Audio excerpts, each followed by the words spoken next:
Hello everyone, welcome to my new Sylhet tour series. এটা হচ্ছে episode 1। তো আমি বাসা থেকে যাওয়ার কোনো ক্লিপ দেই নাই। আমরা একবার রেল স্টেশনে যখন যাই তখনকার ক্লিপ এটা। তো আমরা অনেকক্ষণ আগেই গিয়ে বসেছিলাম স্টেশনে। আমাদের ট্রেন ছিল 6টায়, আমরা মেবি 5:30টার আগেই চলে গিয়েছিলাম। তো যেতে যেতে রাত হয়ে যায়। এই রাতের ক্লিপগুলো অনেক সুন্দর আসছিল। তো এইরকম সুন্দর দৃশ্য দেখতে দেখতে আমরা যাচ্ছিলাম। তো আমরা এখন ঢাকা যাচ্ছি বেনাপোল এক্সপ্রেসে। তো আমরা ঢাকা থেকে ব্রাহ্মণবাড়িয়া যাব, তো তারপর ওখান থেকে সিলেট যাব। এটাই মূলত আমাদের ট্যুর প্ল্যান।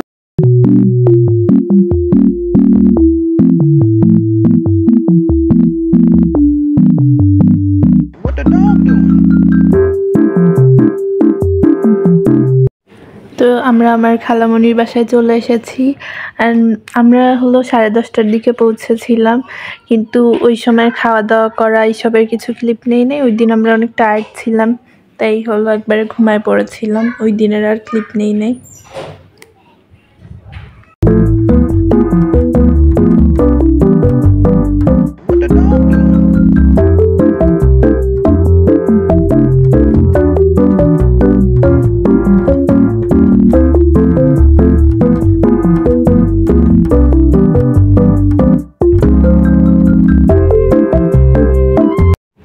তো এই দিন আমরা ব্রাহ্মণবাড়িয়া যাব, এজন্য আমরা ওই দিন সবাই রেডি হয়ে নিলাম। আর ওইখান থেকে আমরা গিয়ে বিমানবন্দর যাব, তারপর কমলাপুর যাব। যেহেতু বিমানবন্দর অনেক ভিড় হতো, এজন্য আমরা একবারে কমলাপুরে যাই, যদিও এখানে বিমানবন্দরটা অনেক কাছে ছিল। এরপর আমরা সবাই ট্রেন আসার ওয়েট করতে থাকি। এই দিন ট্রেন আসতে প্রায় আধা ঘন্টা লেট করেছিল। আর আবার আমাদের এই ট্রেনের মেবি ইঞ্জিন নষ্ট হয়ে গিয়েছিল, এজন্য আমাদের আরও 2 ঘন্টা ওয়েট করতে হয়। তো এরপরে ট্রেন ছাড়ে। এমনিতে ভিতরে অনেক গরম ছিল, এজন্য আমরা বারবার বাইরে যাচ্ছিলাম। এরপর ট্রেনটা ছেড়ে দেয়, তো আমরা তারপরে অনেক টায়ার্ড ছিলাম। এরপর ঘুমাতেই পৌঁছায় যাই ব্রাহ্মণবাড়িয়া।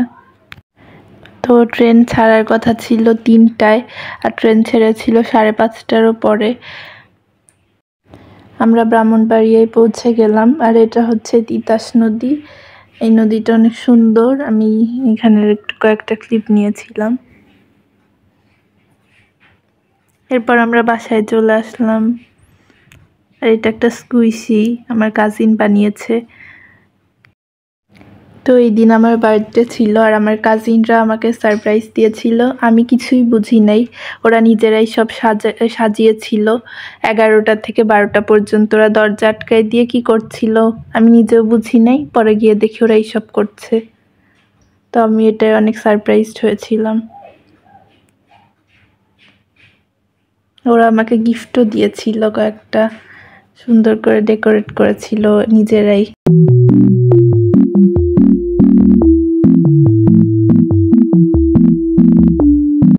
তো সেই দিন আমরা অনেক রাতেই ঘুমিয়েছিলাম। আমরা একটু গল্প করলাম সবাই মিলে। আর এটা হচ্ছে সকালের ক্লিপ। সকালে আমরা ঘুম থেকে সবাই উঠে পড়লাম, এরপর নাস্তা করলাম। তো ওই দিন আমরা পুরাটাই খালামণিদের বাসায় ছিলাম। তো ওই দিন আমরা বিকালে ঘুরতে গিয়েছিলাম, কিন্তু ওইসবের ক্লিপ নেই। আর আমরা সবাই ওই দিন অনেক মজা করেছিলাম, সবাই গল্প করেছিলাম। তো তারপরের দিন আমাদের সিলেট ট্রিপ ছিল। তো আমরা সকাল 5টার দিকে আমাদের যাওয়ার কথা, কিন্তু গাড়ি আসে 6টায়। তো আমরা সবাই 6টার দিকে সবাই মিলে গাড়িতে উঠে পড়ি আর রওনা দিয়ে দেই। তো এটা হচ্ছে একটা ফিলিং স্টেশন, এখানে থেমেছিল গাড়িটা। তো আমরা শুরুতে গিয়ে আমাদের হোটেলে যেতে চেয়েছিলাম, কিন্তু পরে প্ল্যান হয়ে যে আমরা একবারে ভোলাগঞ্জ সাদা পাথরের এখানে যাব। তো আমরা চলে যাই। এখানের পাহাড়গুলা দেখতে অনেক সুন্দর লাগছিল। তো আমরা দেখতে দেখতে চলে আসি। এখানে ছিল অনেক রোদ, আমাদের এখান থেকে হেঁটে স্পটে যাওয়া লাগবে, পরবর্তীতে আবার নৌকায় যাওয়া লাগবে। তো আমরা এইখান থেকে দেখতে অনেক সুন্দর লাগছিল। সামনেই ছিল ইন্ডিয়ার বর্ডার। আমরা এখানে অনেকগুলো ছবি তুলেছিলাম। তো এখানে আস্তে আস্তে 10টার বেশি বেজে যায় আর আমরা খেয়ে এসেছিলাম না। তো ওইখানের একটা রেস্টুরেন্টে আমরা খাই, যদিও খাবারটা খুবই বাজে ছিল। তোমরা যদি সিলেটে আসো তাহলে এই সব জায়গায় খাবেন না, একটা ভালো রেস্টুরেন্ট দেখে আগে থেকেই খেয়ে নিবে। শহরের মধ্যে যেই রেস্টুরেন্টগুলো থাকে ওইগুলো বেশ ভালো। এরপর হলো এখান থেকে 2টা নৌকা নিয়েছিলাম, যেহেতু আমরা অনেকজন ছিলাম। এখান থেকেই হলো আমাদের সাদা পাথরের ওইখানে যাওয়া লাগবে। এখানে দূর থেকে ইন্ডিয়ার পাহাড়গুলা দেখা যাচ্ছিল, যেটা কিনা অনেক সুন্দর। তো এখানে অনেক রোদ ছিল, এজন্য আমি একটা সানগ্লাস আর হ্যাট কিনে নিয়েছিলাম, কারণ এখানে ছাতাই লাগতো, হ্যাট নিলে আর ছাতা লাগে না। এখানে ছাতা অবশ্য ভাড়া পাওয়া যায়। তো আমরা চলে আসলাম এখানে, হেঁটে যেতে মনে হয় 10-15 মিনিট লাগছিল। তো সিলেটের সব রাস্তাগুলাই অনেক সুন্দর, আশেপাশে সুন্দর পাহাড়, চা বাগান, রাস্তাগুলা দেখতেই অনেক সুন্দর লাগে। তো আমরা চলে এসেছি, এখানেই হলো গিয়ে মেইন স্পটটা, যেখানে অনেক সুন্দর ঠান্ডা পানি। এখানে আমরা সবাই প্রায় গোসল করেছিলাম, আমাদের পরিবারের 2-1 বাদে।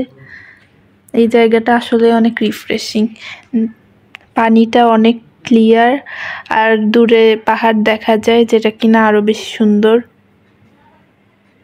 তো আমরা প্রায় 4-5 ঘন্টা জার্নি করে আসলাম, কিন্তু এখানে এসে মনেই হচ্ছে না, অনেক রিফ্রেশিং লাগছিল। তো এখানে আমাদের হলো 2 ঘন্টা থাকতে হবে, কারণ 2 ঘন্টা পরে আবার নৌকাটা চলে আসবে, তারপর আমাদের আবার ব্যাক করতে হবে। তো আমরা 2 ঘন্টা এখানে ছিলাম। তারপরে যাওয়ার পথে হলো গিয়ে আমরা একটু ডাব খেয়েছিলাম আর 2-1টা জিনিস কিনেছিলাম। তো এরপর আমরা রাতার গুলশান ফরেস্টের দিকে যাচ্ছিলাম, আর এখানকার এই চা বাগানগুলো দেখলে আমার মন জুড়ায় যায়। তো আমরা চলে আসলাম। তো এই শুরুর দিকের পানিগুলো অনেক ঘোলা ছিল, ভিতরের পানিটা আরেকটু পরিষ্কার ছিল, আর এখানের গাছগুলা অনেক সুন্দর। তো বিকালবেলা আমাদের ভালোই কাটলো। এটা হচ্ছে ওয়াচ টাওয়ার, কিন্তু ওয়াচ টাওয়ারটা এখন বন্ধ ছিল, এজন্য আমরা যেতে পারি না এখানে। আর এই ট্রিপটা প্রায় 1 ঘন্টার মতো হবে, আর ওইখানে সব প্রাইস ফিক্সড করা লেখা থাকে। অন্যদের মাঝিরা দেখলাম গান গাচ্ছে, কিন্তু আমাদের মাঝি মনে হয় গান পারতো না, এজন্য গায় নাই। তো আমাদের ট্রিপটা ভালোই লাগছিল, আর বিকালবেলা এখান থেকে সূর্য দেখতে অনেক সুন্দর লাগছিল।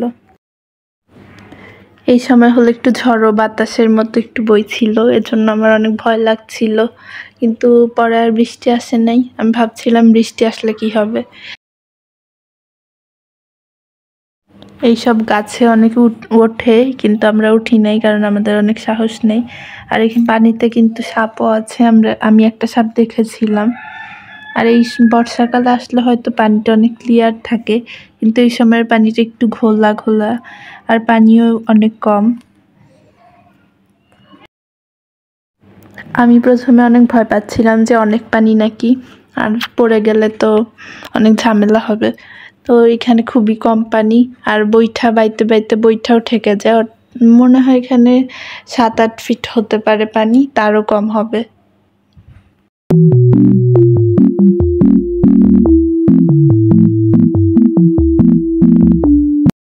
তো আমি ভাবছিলাম বানর পাখি এসব দেখবো, কিন্তু একটা পাখিও দেখি নাই, বানরও দেখি নাই। এখানে কিছুই ছিল না, শুধু একটা সাপ দেখেছিলাম। এত বড় বন, কিন্তু কোনো পাখি কিছুই নেই।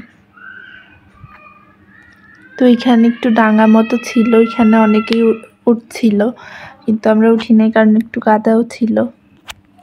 তো এটাই হলো মূল পয়েন্ট, যেখানে সব নৌকাগুলো একসাথে হয়। তো রাতারগুল জায়গাটা আমার অনেক বেশি ভালো লেগেছে, বর্ষাকালে আসলে মনে হয় আরো ভালো লাগতো।